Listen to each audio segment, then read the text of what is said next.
Hey, what's up mga ka-rides? Kumusta kayo? Ito nga pala yung part 2 ng vlog natin last time nung naglaon yung tayo na hindi natin upload. Ayan, bali yung part 1 pala natin uploaded na sa YouTube and Facebook natin. Search nyo lang Ilyo mga ka-rides. Bali yung part 1 natin ay pinakita natin yung magandang pool sa Tangadan mga ka-rides dito sa La Union.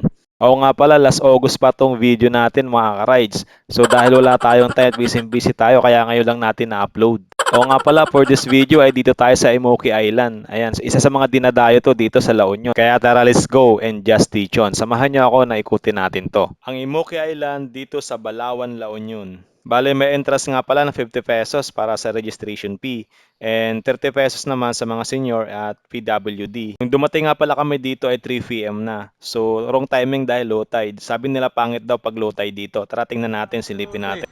Hey, what's up, guys? Sila nga pala yung mga kasama ko, mga ka-rides, and shoutout sa inyong lahat. Yan, dahil low tide nga pala, iba kong mga kasama ay hindi na tumuloy. Pero ako tumuloy pa rin dahil gusto kong makita yung lagoon. Yun nga pala, pinagmamalaki dito yung lagoon dito sa may Imoki Island. Yung natatanon yung island doon sa dulo, yan yung pupuntahan natin. So dapat pala babangkain to kung mataas yung tubig. Dahil low tide nga, ilalakarin na lang natin. Ito nga pala nga sa picture na to, expected natin pagdating natin doon sa island mga rides. O nga pala itong dagat dito ay nakaharap sa South China Sea. At malinaw ang tubig doon sa mga lagoon mga rides. So tara, let's go, puntahan natin. Shoutout nga pala sa may-ari ng picture na to, dito sa atin. Yan mga rides, bali inabot din pala ako na sa 3 minutes sa paglalakad. So itong part na to ay ito yung island na pupuntahan natin. So yun nga pala, walang tubig. Sabi nila may tubig daw dapat to kapag high tide. At yun daw ang magandang timing pag pumunta dito. Ito nga pala, picture tayo saglit dito sa may signage. So tara mga ka-rides, pasukin natin to at samahan natin ng background music habang naglalakad tayo. Tara, let's go!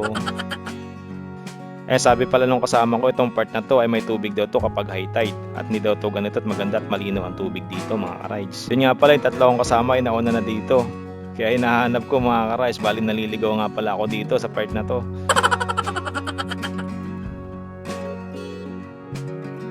At yun, may nakita akong lagon kaya pinuntahan ko mga ka-rides. May nakita rin akong mga naliligo kaya medyo nahiya ako dahil may mga babaeng naliligo doon. Mga nakatupis kaya bumalik muna ako. Kunwari hindi ko sila nakita. Yung pagbalik ko, nakita ko na yung mga kasama ko. Ayan, dito lang pala sila nagpipicture-picture. Ito nga pala si Boss Ron, nakakulay white, and si Boss Wawi, nakakulay pula. Ayan, shoutout sa inyong dalawa. Ito nga pala yung floating boat dito na pinipicture-picturean. So maganda ang view dito kapag hindi low tide. Dahil nandito na rin tayo kaya picture tayo dito sa bangka ni Kuya. Ayan. Mas magkano yung balsa? Hanggang saan yung balsa kapag high tide? Iikot-ikot ka yun. Bawat lag. Sa island. Island talaga siya, tama pala yung pangalan, Imoki Island. Isang island siya. So low tide kasi mga ka-rides, kaya ganito yung itsura nito. Pag may tubig to, may makikita kang mga lagoon dyan na pwedeng liguin. Oh, ano yan? May kanal. Grand Canal. Ay, init. Lagi maganda rito. Oh, mga malalim to ano. Malalim yan kapag ano. Ito maganda rito, Buswawi oh. Buswawi. Maganda dito. Sayang lang at hindi natin nabutan ng high tide. Sobrang ganda daw talaga dito kapag inabutan natin ng high tide. Nakita ko nga sa mga pictures, sobrang ganda talaga nito. Sayang mga ka-rides. Sa mga pupunta dito ay timing nyo na high tide yung tubig. Mga bandang umaga kasi pumunta kami ito hapon na. Ayan yung mga kasama ko. Dahil low tide ay hindi kami nakaligo. Kaya naman tara, mag-picture-picture na lang tayo at hanap tayo ng magandang spot. Yo, what's up mga ka-rides? Kumusta kayo? Ayan, dito tayo sa magandang formation ng mga punong kahoy. Ayan, dito sa La Union. Ayan, kasama ko nagpipicture-picture. Ayan, oh. Hey! Mas oh. What's up mga ka-rides? What's up, guys? Hey! Tambay muna kami dito. Hindi pa namin kasama, umuwi na. Dinala kami ni Buswawi dito. Tambay muna tayo. Ay, napakaganda ng formation ng mga punong kahoy mga ka-rides.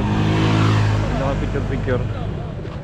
Ito nga pala yung man-made na trees formation mga ka-rides o yung mga punong kahoy na maganda dito. Medyo mahaba to mga ka-rides pag binebay mo. Kaya maraming humihinto dito para magpa-picture mga ka-rides dahil sa ganda ng formation ng mga puno. At Sakto rin pang Instagrammable mga ka-rides sa mga hilig mag-upload dyan sa social media. Kaya pag dumayo kayo ng Ilyo, huwag niyong palalagpasin tong lugar na to mga ka-rides. Paglagpas nga pala ng mga punong kahoy na yun ay may dagat na naman na matatagpuan mga ka-rides. Dito sa tabing dagat ito, sarap mag-relax, napakasarap ng hangin. Kaya naman tumambay kami para mag-picture-picture mga ka-rides. Kaya naman recommended tong Ilyo sa mga gustong magbakasyon ngayong holiday. Bukod sa maraming magandang puntahan dito ay sariwa at fresh pa ang hangin mga ka-rides. Hanggang dito na nga lang pala ang video natin. Maraming salamat sa inyo sa umabot sila sa part ng video na to. Kita-kits tayo next vlog mga ka-rides. And please follow my page and subscribe my YouTube channel. Ingat kayo lagi, keep safe and ride safe. And comment down below, suggest nyo saan ba next magandang puntahan. Yan, pupuntahan natin yan mga ka-rides, gagawa natin ng paraan. Hindi man tayo nakabisikleta, gagawa natin ng pinagbabawal na tik-tik para marating natin yan mga ka-rides. Merry Christmas and Happy New Year nga pala sa inyong lahat. Papasko naman ang isang follow to my page and subscribe to my YouTube channel dyan sa kung nagustuhan niyo yung video natin mga ka-rides. Ingat kayong lahat and peace.